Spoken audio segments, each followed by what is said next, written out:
Hello Divi Nation and welcome. In today's video, I'm going to show you how to download and install our free blog post template for Divi's engineering firm layout pack.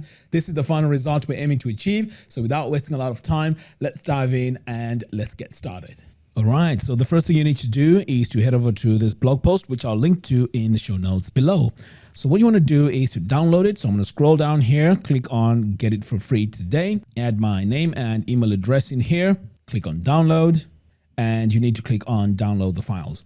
Okay, so now that my files are downloaded here, the next step now is to unzip this folder. So I'm going to come over here, show in Finder, and here it is. So I'm just going to double click on it so I can open up this zipped file. Now it's very important that you open it, because if you don't, then it's going to be a problem trying to install it. So as you can see, I've opened it and this is a .json file. All right, so I'm just going to drag this over here to my other screen so I can go ahead and install this on our website.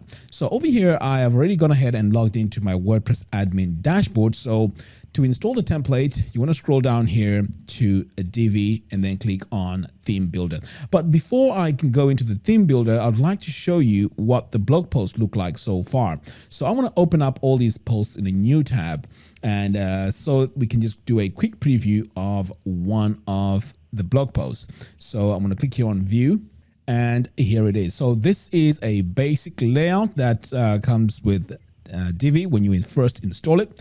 So we want to change this by adding a template. So back over here now in our theme builder, what we need to do is to upload our file. So I'm going to click here on portability. Now remember, we unzipped this file earlier on and here it is. So what you need to do next is to click on import, since we want to import this design onto our site. Okay, so here it is again. I'm just going to drag and drop it here, or you can manually navigate and try and find it on your computer. Okay, so now that I have this set, all I have to do now is to click on import Divi theme builder template and making sure that these two items are checked. I'm going to click on that. And this is going to install this on all our blog posts, current and future ones. All right, so you can see here, this is a post template. It's well labeled. So if you just leave it like that, it won't work. In fact, I'll refresh this so you can see what I mean. So this will just stay the same. So what you need to do is to make sure you hit save changes. Every time you go in and customize it, you need to hit save changes here, so it saves everything here in the theme builder. So now when we come back over here and refresh this, you're going to notice that we have a totally brand new layout. And here we go. So as you can see, we have a title here, we have our image here, really well framed. We also have our metadata here on the left. We have a custom font here as well, and a read more button. So if I click here, you can see it just goes to this section of our site. And when I scroll further here, it has the author here. We have a bit of parallax also going on in the background here. And here we also have our recent posts and our comments. So as you can see, this now looks way different to what we had before. And we need to now go in and customize it in case you have a totally different color palette that you work with. So I want to go now in and show you how to go in and customize this to match the rest of your website. All right, so I'm going to come back over here to my theme builder. So what you want to do is to click on the pencil icon. So this now gets us into our blog post template. All right, so first things first, I'm going to come over here to my section settings. So over here, click on background, and this is where you can see the main background color, this blue here. So you can change this to whatever color you want, and this will update in your background. So I'm going to leave everything as it is and just close out of here. Next, let's take a look here at our main text here. So this is also dynamic text. So if I click on this gear icon to go into my module settings, you notice that this is a post or archive title. So this takes on the post name. So whatever your post you're creating is, it will just dynamically change to that. So let's say we want to customize this and change the fonts. I've clicked here on this paintbrush tool. So it's taken us to our font. So you can change this font to whatever you want. So let's say you want to go with pop-ins and perhaps make this bold, and maybe you want to change the size as well. This is where you can do all your adjustments. So that's your post title. And again, I'm not going to save any of this. I'm going to close out of here. Next, we're also going to take a look at this section here. So again, I want to go into the background, and as you can see, this again is where we can go in and change our colors. So if you want to change your colors to match your branding, this is where you would do it. I'll close out of here. And now we have all these metadata. So let's start off with the first one here. So I'm going to click on this gear icon, and as you can see, this is targeting our post author. So again, this is dynamic text, so this will change to whatever author it is on your site. Next, let's go and customize this. So let's say I want to change the font. I can just come over here and I can choose my font here like that. I can update my colors, and then I can also go into the link here, change the color, and then I can change the link text color as well. So as you can see, this is how you would go in and change pretty much all this metadata. So it's all dynamic text and it can be changed the same way. Next, over here, we have this dynamic image. So I'm going to click here. So there isn't really much that we can do here. This is a featured image, so we'll just leave it as it is, but this is where it would go. Okay, so I'm going to close out of here. Next, we also have this post text. So if I click on this gear icon, again, this is post except this is dynamic text. So again, this will just give us a snippet of what this blog post is about. And if they need to read more, they can just click here on this button to then go to this part of the website. Okay, so now let's go in and let's try and customize this text to match our design. So if I climb over here to design, I can go to our text here. And first off, we can go in and change the font.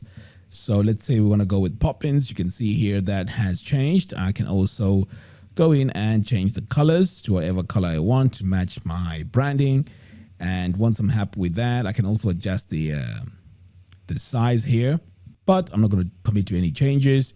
Next, we also have this divider here. So let's say you want to change the color of that. You can just come over here to design, click on line, and this is where you can change the color. Next, we also have our post content. So if I click here on this gear icon, we're going to go into our post content settings, and this is where we can go in and pretty much customize every single item here. So let's say I need to go into the paragraph text. I can change this into Poppins just like that, and this has updated. And I can also change my font color. I can also go in and change the titles here as well. So let's say I want to make them Poppins. I can just change it here. I can make it bold as well. Okay, so ideally you want to go in and change all these headings. Okay, right. So moving on, we also have another section here, and this is a blurb. So before I can go in and show you how to change this, let's change the background color first. So the color here is on the row. So here it is. I can change it like that. Pretty straightforward to change. Now let's go in and let's change this information here. So this is dynamic text as well. This will pull the post author, and this will also pull the author bio.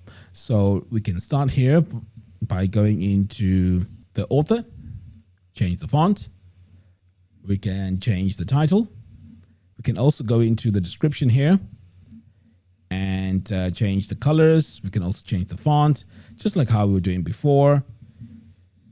And that is how you update that. So next, let's take a look at this image.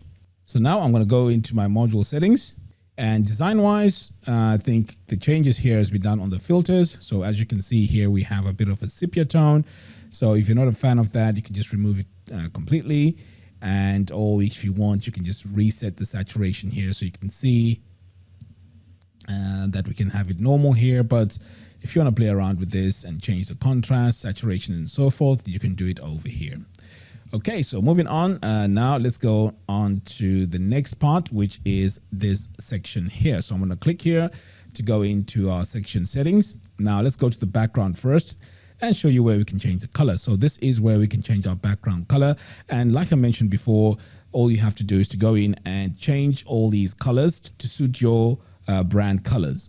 So again, this is our text. So I can just go in here and just update this font to match our branding. So over here, So I can just change this to poppins, just like that. If I need to change the color, I can just go in and change it like that. Okay, so let's move on. And now we are taking a look now at this module, and this module is called the blog module. So on the blog module, you can go in and set all the related posts. So you can go in and also specify what text you want and what colors you want for that as well. Okay, so let's move on to the next part. Again, here we have this image. So if you want to make custom changes to this image, this looks like it has a sepia tone to it as well. So you can just go in and click on design, filters, and let's just put this in frame so we can see exactly what we're doing. So you can see here, if I increase the sepia tone and if I reduce it, this is what happens. Now here we can also set our saturation back to 100 so we can really see the color of our image right here. Okay, so moving on, we also have a section here. Now this section here is important because it has a bit of a design to it, and this is called a divider. So I'm going to come over here to design. Now, if you're not sure where all the changes were made, you can just click on these three little dots here and click on view modified styles. And this now will just show you where everything was changed. So I can see here that on the bottom divider here, this is what we have, and this is the shape here that we have. So I can change this shape to whatever shape I want. So you can see I've just changed it there to that, or you can just remove it completely if you're not a fan of that divider. So now we just have a straight line. Okay, so let's move on to the next part. And this is our mailing list. So this part here is very important because we want to make sure that when someone adds their name and email address, they get added onto our mailing list. And to do that, the very first thing you want to do is to make sure you have an email service provider. Without that, this won't work. So over here on email account, this is where you want to choose your service provider. Currently, we have just MailChimp by default, but we have a list here to choose from. So as you can see, we also have Fluent CRM here, Get Response, and so on. So once you choose that, you select your list, click on add, and then we also have another important item to customize here, and that is the success action. So you can either have a message that shows when someone hits subscribe, or you can choose to redirect them to a specific thank you page. So I would prefer a specific thank you page, but if you're lazy, you can just add a message here. Now, the thank you page can also have information to other things, like maybe encouraging them to say follow you on social media and so on. Okay, so that is how you update this. I'm going to close out of here. Now, moving on, we also have these shapes which you can change. These are divider shapes. You can always change them in the section settings. All right, so now that we've gone through this, let's just have a quick look one more time at our blog post template design. So I'm just going to scroll through this. So every time you change your images, the images are going to be added there. And we have a lot of dynamic content, which means that it'll just take on all the information that you would have added throughout your blog post. So there you have it. Thank you all for watching. If you like this video, please give me a thumbs up and do follow us on our social media platforms. By doing so, you'll be notified every time we release new tutorials. Until next time, thanks for watching, and I'll see you in the next video. Take care.